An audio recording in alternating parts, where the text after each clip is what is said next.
Good morning, commuters. This is the Matt Malone Commuter Podcast. It's Tuesday, and boy, you may not recognize the vehicle I'm in because I'm in my work truck. That's right, I'm in the work truck. I've already put in like 2.5, 3 hours today. I had a super early job this morning. The job was at 5:45 a.m. for a concrete pour. And they let me take the truck home last night because it was much quicker to leave from my house to get to the job. But it was still an hour to get to the job site. So I've been up and at 'em and out of the house. I left the house just after like 4:30 a.m. I'm just going to take a quick nap, guys. Hold on. Oh, we're good? Okay, well, that was a power nap is what they call that. No, it was I didn't want to record the podcast when it was like super early in the morning and it was dark out. It was foggy. So I really needed to just concentrate because there's a lot of wildlife. Like, I know I've hit a deer before that early in the morning. But yeah, I'm in the work truck. I'm in the work truck making money. This is a 2005 Ford Ranger. It's got 131,000 miles on it, and I've probably put 80% of those miles on this thing over the years. I got this truck pretty much, it was brand new. It had 400 miles on it back in the day. Like, I think I got it in like at the end of 2005, the beginning of 2006. I don't know, somewhere around there. But yeah, that's when my company actually bought new trucks for people to drive. Now it's just like, well, hopefully it keeps running for you so you can keep using it, because a lot of the employees that work for my company end up having to use their own car, which not good. But you do get paid mileage. But anyway, yeah, this is kind of like my mobile office. It's okay, you know. It's okay. I try to keep it as clean as possible. This stuff is ridiculous, man. A couple years ago, I got a stapler and I stapled it all up, but they all since then fell out because, I mean, it's just foam. The adhesive they use on this is horrible. But yeah, anyway, so I covered a job early this morning, and I had another job to go to. But then when I showed up, they're like, "What are you doing here?" I'm like, "I don't know. I'm here to do stuff. What do you want?" They're like, "No, that's not till tomorrow." I'm like, "Oh." So we had a little scheduling conflict. So I'm just going to go back to the office. I got a job later at like 1 p.m. So, but yeah, it's super early morning. I was, and of course, like I woke up like a half an hour before my alarm went off, and I was like, "Oh, jeez." And then, it's like, what's the point, So just make your coffee and get going, So whatever, it is what it is. They're lucky I'm a morning person, but this is a little bit too early. I mean, it's only, what time is it now? It's 7:45, and I've already put in however many hours, like 3-4 hours, so. Railroad tracks. So I got the new microphone, and I did a test. I recorded just a little bit to see how it would sound. Now this truck's much louder, but I am going slower, so the road noise is probably a little bit less. I don't know, but it seems to be pretty dang good microphone. $50 Rode. Here, you can see it right there. I got it on the seatbelt. $50 Rode lavalier. What is it? I got it right here. This Smart Lav microphone. Is that reverse? Can you read that? I don't even know. Is it recording in mirror version? I don't know. It doesn't matter. So yeah. So it seems to be pretty good. Just based on the little test that I did. You guys let me know. But I'm pretty excited if this is a good option. Man, I'm super pumped about that because the audio is super important when it comes to this type of stuff. And I really like doing that. And I don't want to, I don't want to spend like $200 on some huge microphone I got to put somewhere. It'd be rattling around in a cup holder or something. I don't want to have to deal with that. So hopefully this is a great option. But anyway, yeah, so up balls early this morning, doing my thing, and I was like, I got to find some time to record the podcast. I was just going to do it on the job site at this other job I went to, but then they're like, yeah, see you tomorrow. I was like, okay. So I was doing it on the way back to the office. So just cruising around. It's mostly back roads. I avoided recording on the highway. There's a stretch of interstate that I take to get back. So I was like, yeah, I'll wait till I'm off the interstate, get rid of some of the road noise. But anyway, so what I want to talk about is Samantha and I's quest for buying bicycles. You know, the little pedal bikes you had when you were kids, when you're jumping off curbs and scraping your knees and falling off and busting your head open. We want to get some nice bicycles. Well, when I say nice, so where can you buy $100 bicycle? Of course, Walmart, made in China. So we've been going to Walmarts and seeing what kind of bikes that they have, and they actually have some decent bikes. So we're like, okay, this should work. I mean, we know they're cheap. It's made from really cheap metal, and just everything about it's cheap. But we're like, we're just going to be using it to just cruise around our neighborhood, our little subdivision. We just want something to do together, enjoy some of these summer nights, nice, cool summer nights. And we thought it'd be good little exercise, and it'd be something for us to do together. Husband and wife out there, a little mini convoy going with the bicycles. So we're looking around, and we find one. Oh, I thought I found one that I liked. So I'm cruising around in the store on a bicycle, knocking stuff over, and they make like these cruiser bikes. They're not it's not a mountain bike. It's more just like a cruiser bike where you sit a little bit more comfortably. They got a softer seat on them. You sit more upright, but they do have gears. They got like 4 or 5 gears on them, and they got the handle brakes on them. So we're like, okay, because it is a little hilly where we live. I'm like, well, it'd be nice to have some gears. So if you're going up a hill, put it in first gear or whatever. And so we're like, okay. And some of these cruiser bikes that they have, the tires on them, it doesn't have such an aggressive tread on them. So it's just an easier drive, an easier ride. So like, okay, these seem pretty good. And they're like about $150. I'm like, okay, it's not horrible.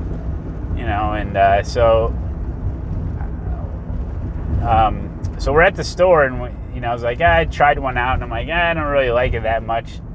And but we did find one for Samantha, and it's white with like blue highlights, and it seemed pretty nice, And when we were walking it to the register and walking it out to the car, we noticed that one of the brake pads in the rear was like rubbing on the rim a little bit. We're like some high school kid is probably slapping these together in the back, and they just put them up. And I figured just get it home and tighten up some of the bolts and tighten up some of the screws on it. Adjust this, adjust that. It'll be fine. Whatever. We're not like entering a triathlon with these things. We're just using it to cruise around. So I'm like, it'll be fine. So we get it all the way home. We're taking a look at it. I'm trying to adjust the brake, and it keeps rubbing. And I'm like, okay, adjust it here, adjust it there. And I'm like, what the heck is going on with this thing? Because it like wouldn't, something was up. So I'm like, is the rim bent? So I'm like spinning the back rim, and sure enough, the thing's bent all to hell. I'm like, you got to be kidding me. I'm like, I understand it's cheap Walmart bike, okay? I get that. But at the very least, maybe just tighten up some screws and, away you go, it'll be fine. But no, the rim is absolutely completely bent. So every time it's like rubbing against the brake pad, and it's like, whoa, whoa, whoa, whoa. So I'm like, this is unacceptable. So we're going to end up having to take it back. But, the problem is they got these bicycles in the racks, and it holds that bottom rim. And if people are messing with it, just over time, it just gets all bent up, So I was like, this is disappointing. And then our neighbor came over, and our neighbor is like, he's kind of a bike guy, There's a motorcycle behind me. Why don't you pass me, buddy? He's like weaving all around. He's warming up those slicks. So he's like, you might want to check out like an actual bike shop. I'm thinking, oh yeah, how much is this going to cost me, he's like, yeah, I got this real nice cruiser bike, And I'm like, what does that run you? And he's like, about 350. I'm like, oh, geez, well, yeah. Why we just want something normal, something easy, something cheap that we can ride around. But then I'm thinking, well, when we have kids and stuff, it'd be nice to have a decent bike that's not going to fall apart after 3 years. So I'm like, yeah, maybe we should look into like an actual bike shop, because at least when you buy a bike from a bike shop, like the people that work there are knowledgeable. They're not going to give you a bike that's got a bent rim on it. The brake's not going to drag. It's made of higher quality parts and, just a more solid bike. So, maybe that's something we're going to look into, because I don't want to go to all these Walmarts and like, make sure the bike isn't defective before I even buy it. And then you take it home and it only lasts you like 2 years, and, it falls apart and you end up falling down, breaking your head open, all because you didn't want to spend a little bit extra on a bike from a quality dealer. But, so I don't know, I guess we're still in the quest of getting a decent bike so we can have some nice evenings together, get out of the house, a little bit more, and now that it's summer, and, get moving a little bit of exercise, never hurt nobody. So we're still on the quest for getting a good bike. If you guys know of any, like, maybe an online thing, I don't necessarily want to like put it together, because Samantha's like, well, if we ordered it off of Walmart.com, they'll ship it to you in a box, and then you at least put it all together, and then at least it's hasn't been ravaged by kids in the store, like messing with it on the rack and, scraping it all up and bending the rims, and, some high schooler didn't put it together, just slap it together and stuff. So I was like, yeah, but I don't necessarily want to like put it together. I'm like, yeah, geez. There's a part of me that thinks that the kid from Walmart could do a better job than I could. I don't want this to be like some big project. I just want to get a damn bike so we can go cruising around, It's like, how hard is it? But I think I will look into maybe a local bike shop or something, and maybe there's different styles and stuff that I don't know about that'll serve our needs a little bit better. Because I would like to get a bike that has much like thinner tire on it, so it's not so hard to pedal around, and something that's going to be durable. But it's something to look into. So if you guys know of any good bikes out there that or bike shops that are reputable, big train tracks. Oh man, my truck's gonna fall apart. Old trusty rusty is what I call it. Just kidding, I just made that up on the spot. That was pretty good. No. So yeah, I'm gonna try to stream today.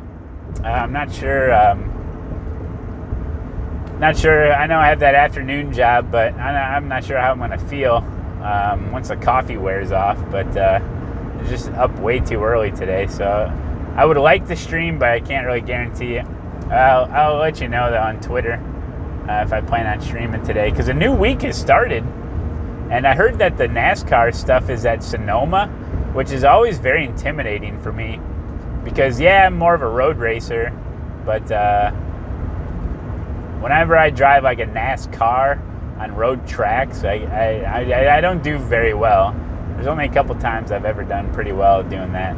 I remember it distinctly, though. It was a truck race at Watkins Glen. This is years ago. And this is when my oval I rating was really bad. And I ended up getting an achievement because I was the highest car number, in this case truck number. If you're the highest car number in a server, in a split, and you win the race, you get an achievement for that. And I did that. And I'd have to check, but I did not even start near the front. There's just so much chaos. I think a lot of the top guys got taken out or something. So I got super lucky on that. But I do remember chasing a couple guys down for the victory. That was fun. So and I ended up getting an achievement for that. But iRacing, man, I'm missing it. I gotta get on there. It's too much work and summer, and oh man, it would be nice to. And I'm just so excited because I got that direct drive wheel from VRS, and it's like my simulator is in a good situation right now.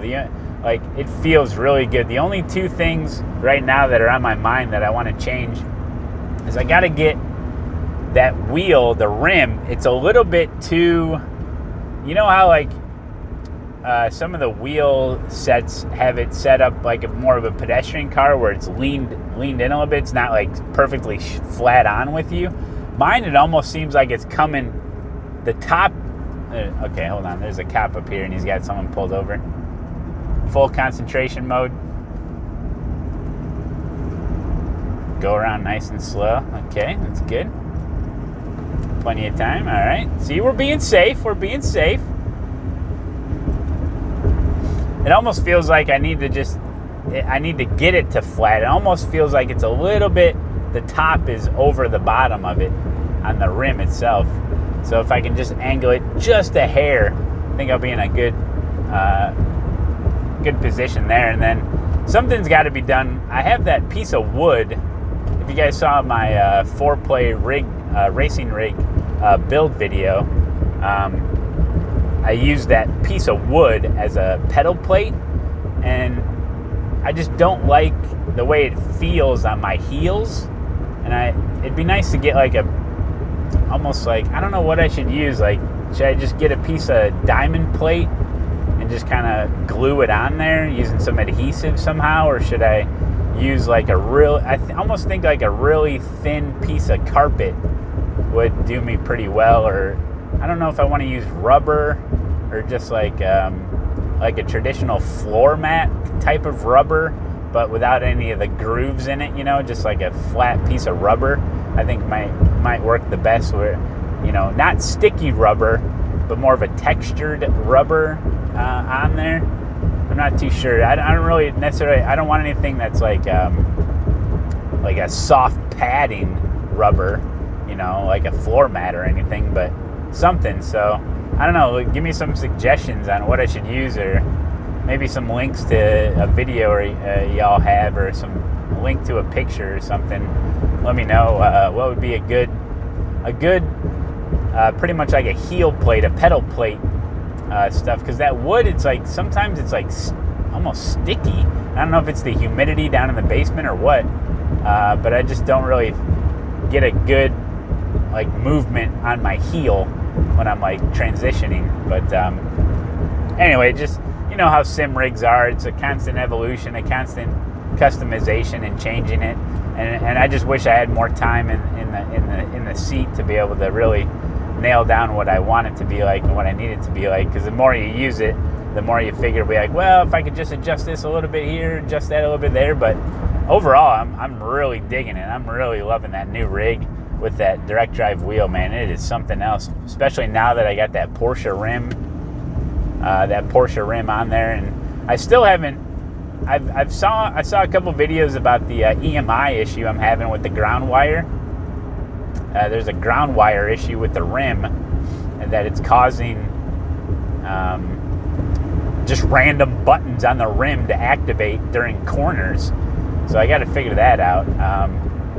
If you guys saw my latest IMSA video, I was having some issues there with a like double shift or flash the lights, or before that race, I had to change some of the buttons around because it was initiating the pit limiter like mid-corner, and it's never good. So yeah, I'm just doing some workarounds right now until I get an actual ground wire.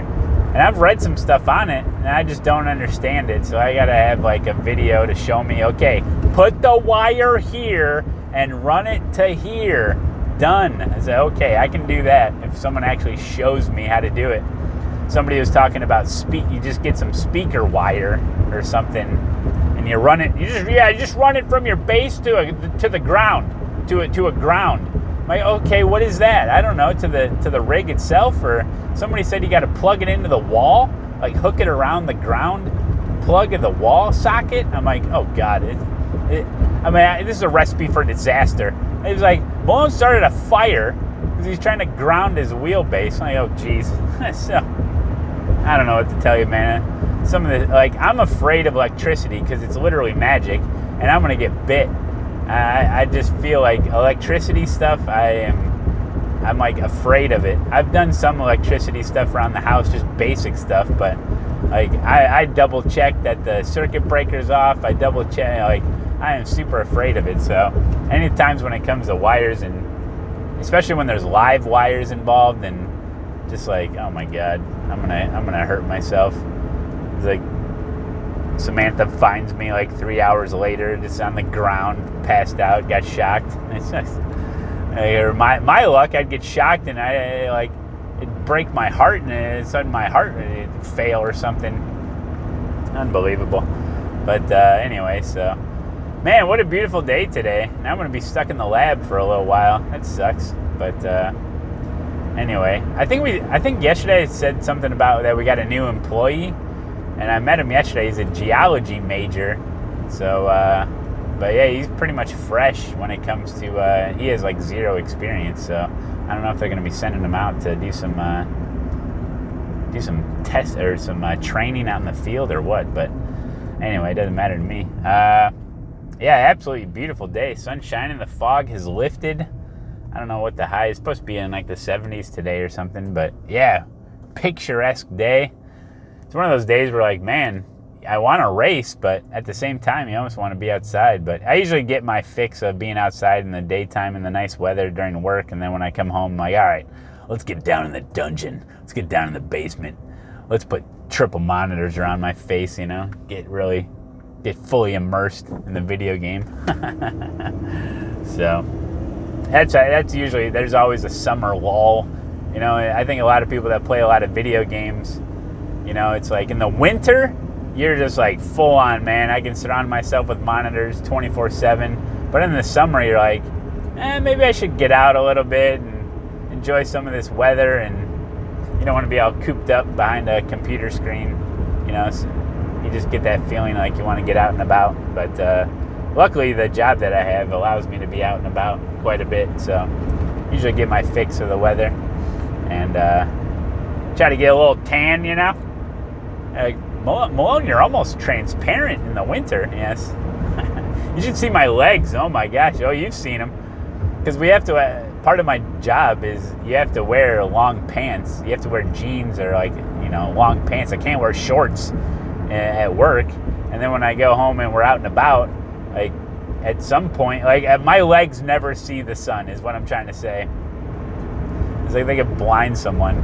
Because at a certain point in the summer, if I'm not actively trying to get sun on my legs, I have to do it after work, right? So, and then usually that doesn't happen. So there comes to a certain point in the summer where I have a super good farmer's tan, on my arms and neck and face. And then if I were to wear shorts, then it's like, what the hell is wrong with this guy? His legs are super white, but he's tan up top. That's just not a good look for me. It's just so then I'm like, well, then I wear pants, during when I'm out and about. When I could wear shorts, I wear pants because I'm embarrassed by my white legs. So then they never see any sun, and it's just a year-to-year thing where it's like, I can see your bones. Your skin is so white and transparent. It's like, is that your bone? You got a nice femur. It's a problem. So anyway, getting close to the shop, so I should probably end this. So yeah, guys. If you guys haven't seen, I got those last couple races up. This is kind of a weird podcast because I'm like, it's not my normal commute. I'm in a different car. I'm thinking about what I'm doing when I'm going back to the shop. What's going on today. I'm a little out of it because I'm tired. I could take a nap right now probably. So I'm a little hungry. So I'm a little out of it. So, but yeah, I hope you guys enjoy it. I think the microphone, dude, I hope we got this microphone thing figured out. Because if this is the microphone that's going to really give the podcast the quality that it needs, good enough quality to where it's not atrocious. Because listen, I'm with you. Some of those past podcasts, I think it was the most recent one, the Saturday one. No, the one before that was horrible. Because I was driving extra fast that day for whatever reason. it was just cutting in and out. It was horrible, man. That $12 mic sucked. But anyway, so hopefully this is good. I mean, you get road noise, but as long as the voice is coming through, it kind of feels like you're with me, kind of hanging out, you know, in the commute. So I hope you guys enjoy it. I'm going to keep doing it, especially if the audio is at least like, why do people go so fast up on you and slam on their brakes? I feel like I'm going to get rear-ended all the time. So hopefully I'm looking for like a B- on the audio level, right? A B- is going to be good enough for me. And I don't want to get it to the point where like I have to be just stationary recording, like in my car. Like at that point, that's just dumb, right? So I have to record the podcast on my way to work. You know, that's the only way it's gonna work for me. It's the only way I'm gonna do it. So I got to get the audio. And I know I talk about audio like every podcast, but I'm just looking for your guys' feedback. So if you will, let me know how the audio sounds here, and if this is, I know it's an improvement. I just hopefully it's an improvement enough that we can keep this and we don't have to look for another option, then we don't have to talk about it. So let me know, guys, down below. And don't forget about Twitter and Instagram, Matt Malone TV, and on the Twitch, it's just Matt Malone. I'm gonna really try to stream today, even if it's just a couple of races and I have to end early so I can go to bed because I'm gonna be pretty tired. But old man Malone there can only do a couple races at a time. Yeah. So thank you guys so much for watching. Have an absolutely beautiful day. Stay safe out there. And I will catch you guys tomorrow for another episode of the Malone's Commute Podcast. Okay, goodbye.